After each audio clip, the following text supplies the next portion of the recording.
आज हम बात कर रहे हैं सुजलॉन एनर्जी की। सुजलॉन एनर्जी में आज भी हमें गिरावट देखने को मिली। पिछले कई दिनों से थोड़ा सा दबाव स्टॉक के अंदर बना हुआ है, लेकिन क्या इस गिरावट से हमें डरना चाहिए या फिर इसे हम एक तरह से खरीदारी का मौका समझें?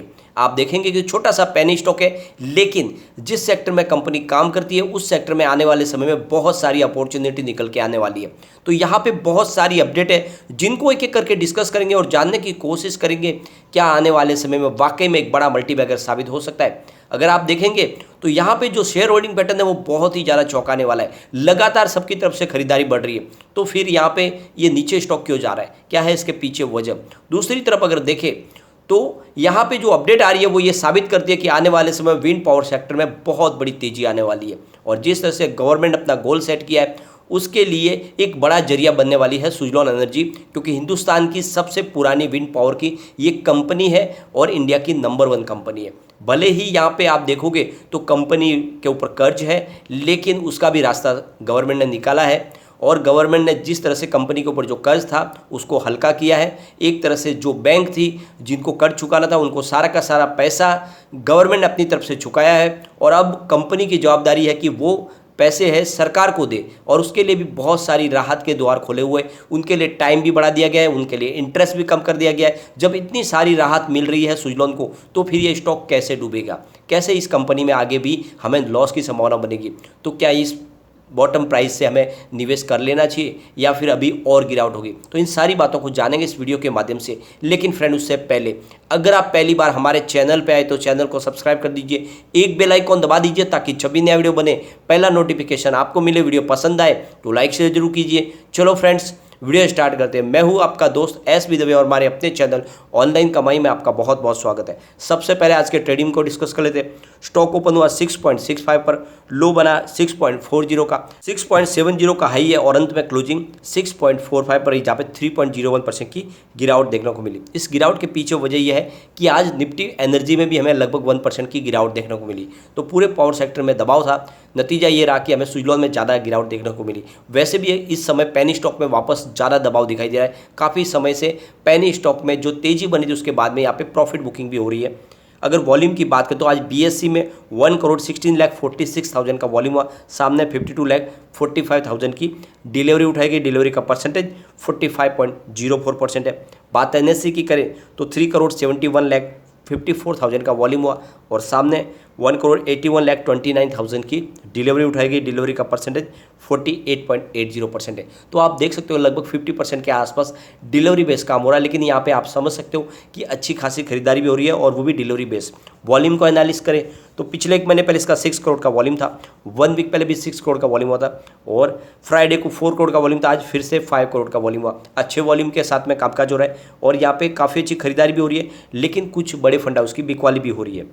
अब यहाँ पे जो बड़ी अपडेट निकल के आ रही है उसके हिसाब से हम देखें तो सरकार ने आने वाले समय के लिए यानी 2030 के लिए विंड पावर और हाइड्रो पावर और एनर्जी स्टोरेज के लिए आप देखो तो स्टोरेज के लिए परचेज ऑब्लिगेशन लागू कर दिए है। एक तरह से आने वाले समय 2030 तक के लिए सरकार ने उन सेक्टर को नोटिफाई कर लिया है जहाँ से उनको अब आने वाले समय के लिए कितने टारगेट के हिसाब से उनमें काम करना है, उनमें निवेश करना है। तो यहाँ पे जो लेटेस्ट अपडेट है वो ये कह रही है कि ministry of power has issued a renewable energy purchase obligation यानी RPO and energy storage obligation यानी ईएसओ। ये 2029 से 30 के लिए होगा।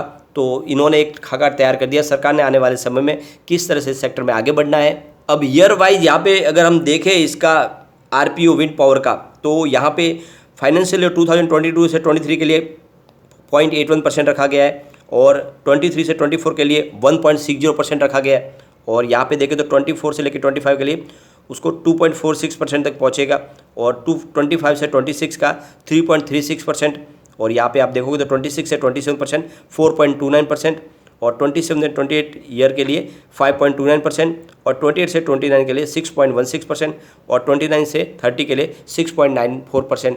तो इस तरह से आप देख सकते हो कि सरकार ने अपना एक आगे का टारगेट सेट कर दिया और किस तरह से विंड पावर के लिए आगे सरकार आगे बढ़ने वाली है। दूसरी तरफ हाइड्रो पावर के लिए भी वैसे ही सरकार ने अपनी तरफ से गोल सेट कर दिया है। तो आने वाले समय आप देख सकते हो कि सरकार इसमें एग्रेसिव तरीके से नया निवेश भी करेगी और आने वाले समय में विंड पावर के लिए बहुत सारी प्रचुर संभावना निकल के आने वाली है। सरकार की इन सारी कोशिशों की वजह से ये होगा कि आगे आने वाले समय जो विंड इंस्टॉलेशन की जो प्राइस है, जो कॉस्ट है, उसमें कमी आएगी और एक तरह से इस प्रोजेक्ट जो है वो कम किफ़ायतों में बनने लगेंगे, तो फिर बहुत सारे लोग और नया निवेश भी करेंगे और लोगों को भी इसमें जागरूक किया जाएगा। कुल मिला के सरकार ने अपनी तरफ से पूरी कमर कस ली है। दूसरी जो एक अपडेट निकल के आ रही है वो भी बहुत ही शानदार है।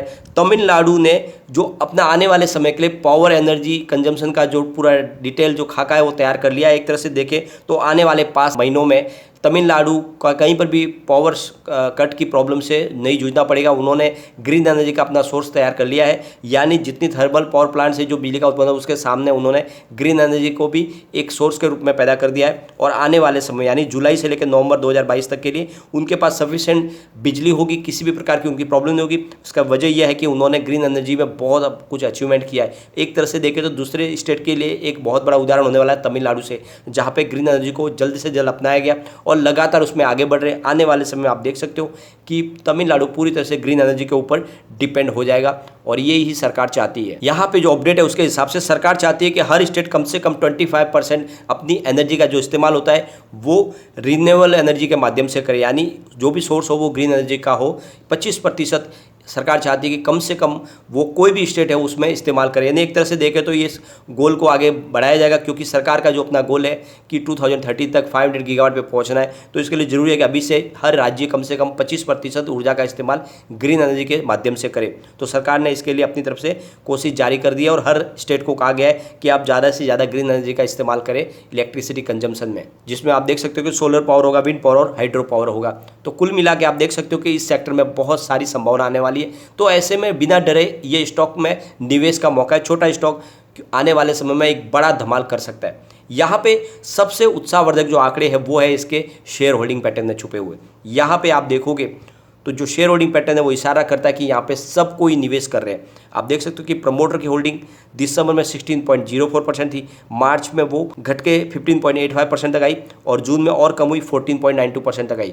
तो यहाँ पे जो प्रमोटर की होल्डिंग घट रही है उसके पीछे वजह यह है कि प्रमोटर ग्रुप में बहुत सारे छोटे ऐसे निवेशक भी है जो प्रमोटर की स्थिति पे है और इसी वजह से उनकी जब तरफ से जब होल्डिंग बेची जाती है तो यहाँ पे आपको होल्डिंग कम होती हुई दिखाई देगी। यहाँ पे गिरवी शेयरों की बात करें तो 88.54% की शेयर गिरवी है, जो हमारे लिए एक बड़ी चिंताजनक बात है। लेकिन यहाँ पे अगर हम बात करें एफआई की, तो एफआई ने 8.96% की होल्डिंग दिसंबर में ली थी और इन्होंने मार्च में अपनी होल्डिंग को थोड़ा सा कम किया, यानी 8.71% कर लिया। लेकिन अगर हम जून क्वार्टर की बात करें तो एफआई की होल्डिंग बढ़कर 9.43% तक पहुंच गई है। तो बहुत ही ज़बरदस्त तरीके से एफआई ने अपनी होल्डिंग को बढ़ाया है। डीआई की बात करें तो 10.50% की होल्डिंग दिसंबर में थी। यहाँ पे आप देख सकते हो मार्च में होल्डिंग थोड़ी सी कम हुई, 10.38% हुई, लेकिन इस बार डीआई की होल्डिंग भी 12.37% हो गई है। तो यहाँ पे देख सकते हो कि डीआई की होल्डिंग भी ज़बरदस्त बढ़ी है। म्यूचुअल फंड की अगर बात करें तो दिसंबर 2021 में 0.04% की होल्डिंग थी, मार्च में 0.05% की होल्डिंग हुई और जून आते आते उनकी होल्डिंग 0.06% तक हो गई। तो लगातार हर क्वार्टर में म्यूचुअल फंड भी वहाँ पे होल्डिंग बढ़ा रहे। बात जनरल पब्लिक की करें तो 64.50% की होल्डिंग दिसंबर में थी, वो जो बढ़ के 65.06 हुई मार्च में। लेकिन इस समय अगर देखें तो जनरल पब्लिक की होल्डिंग घटी है, 63.28% की होल्डिंग हुई है। तो ऐसे स्टॉक में क्यों ना दाव लगाया जाए जहाँ पे एफआई भी अपनी होल्डिंग बढ़ा रहे, जनरल पब्लिक के अलावा आप सब यहाँ पे होल्डिंग बढ़ाए, जैसे म्यूचुअल फंड हो, बड़े फंड हाउस हो, तो बिल्कुल वो उनको पता है कि स्टॉक में बहुत ज़्यादा आने वाले समय तेजी आने वाली है और इसीलिए वो निवेश करते। तो आपको भी निवेश कर लेना चाहिए। नजरिया लॉन्ग टर्म का जरूर रखें, शॉर्ट टर्म इन्वेस्टमेंट में तो फिर आपको अप डाउन देखने को मिलेगी, यहाँ पे कुछ ज़्यादा प्रॉफिट दिखाई नहीं देगा। लेकिन अगर आपका नजरिया कम से कम 3-5 साल का है तो ये स्टॉक वाकई में आपके लिए एक बड़ा मल्टीबैगर साबित हो सकता है। यहाँ पे बड़े बड़े म्यूचुअल फंड भी इन्वेस्टमेंट करें, ये आपको ध्यान होना चाहिए कि म्यूचुअल फंड कभी भी ऐसे स्टॉक में दाम नहीं लगाते जहाँ पे उनका निवेश डूबता हो। तो यहाँ पे देख सकते हैं हम लेटेस्ट जो हमारा 30 जून के आंकड़े, Nippon India Nifty small cap 250 ने यहाँ पे 1.94 करोड़ का इन्वेस्टमेंट करके 0.66% की होल्डिंग ली है। Motilal Oswal Nifty small cap 250 ने 1.65 करोड़ का इन्वेस्टमेंट करके 0.66% की होल्डिंग ली है। यहाँ पे फिर देखें तो कोटक निफ्टी अल्फा 500 ETF ने भी 0.95 करोड़ का इन्वेस्टमेंट किया और 1.65% की होल्डिंग ली है। ICIC Pru Nifty small cap 250 ने 0.32 करोड़ का इन्वेस्टमेंट करके 0.66% की होल्डिंग ली है और यहाँ पे मोतीलाल ओसवाल निफ्टी 500 फंड ने 0.14 करोड़ का इन्वेस्टमेंट किया, 0.05% की होल्डिंग ली है। फिर ICIC Pru SNP BSE 500 ETF ने 0.02 करोड़ का इन्वेस्टमेंट करके 0.04% की होल्डिंग ली है। तो आप देख सकते हो कि बड़े बड़े यहाँ पे इन्वेस्टर है जो यहाँ पे इन्वेस्टमेंट कर रहे हैं और म्यूचुअल फंड की तरफ से अच्छी लगातार होल्डिंग बढ़ रही है। अगर कंपनी के हम रिवेन्यू की बात करें तो 2018 में 8,116 करोड़ रुपीज़ का जो रिवेन्यू था वो 2019 में घटकर 5,024 करोड़ रुपये तक आ गया और 2020 आते इनका रिवेन्यू घटकर 2,972 करोड़ रुपये तक आ गया। लेकिन 2021 में फिर से बढ़ोतरी हुई और रिवेन्यू बढ़कर 3,345 करोड़ रुपये तक पहुँच गया, जो 2022 आते थे बढ़कर 6,581 करोड़ रुपये तक पहुँच गया। तो आप देख सकते हो कि जो गिरावट होनी थी रिवेन्यू में हो चुकी है, अब फिर से बढ़ोतरी शुरू हो गई है। इस बार कमाल होता हुआ दिखाई देगा और ये Q1 शानदार हो सकता है।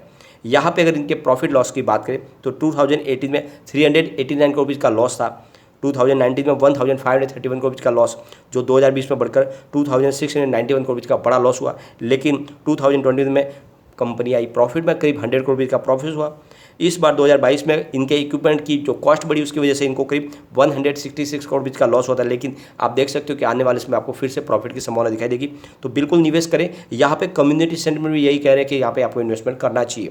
89% बाई की कॉल है, 11% होल्ड की कॉल है। तो लोगों का अच्छा खासा रुझान स्टॉक की तरफ बना हुआ है। तो बिल्कुल निवेश करें, लेकिन नजरिया लॉन्ग टर्म का रखें, लेकिन बहुत ही लिमिटेड करें क्योंकि रिस्की स्टॉक भी बहुत ज़्यादा है। सरकार की तरफ से भले ही राहत मिल रही हो, लेकिन कंपनी में बहुत सारा कर्ज है, प्रोमोटर बहुत ज़्यादा वीक है। तो ये भी बातें आपको ध्यान रखनी है। लेकिन फ्रेंड, कोई भी इन्वेस्टमेंट करने से पहले अपने फाइनेंशियल एडवाइजर से बारे में ले ले या अपना खुद का रिसर्च करें, क्योंकि मैंने वीडियो आपके एजुकेशनल पर्पज के लिए ही बनाया। वीडियो पसंद आए तो लाइक शेयर जरूर कीजिए और चैनल को सब्सक्राइब कर दीजिए। Thank you friend.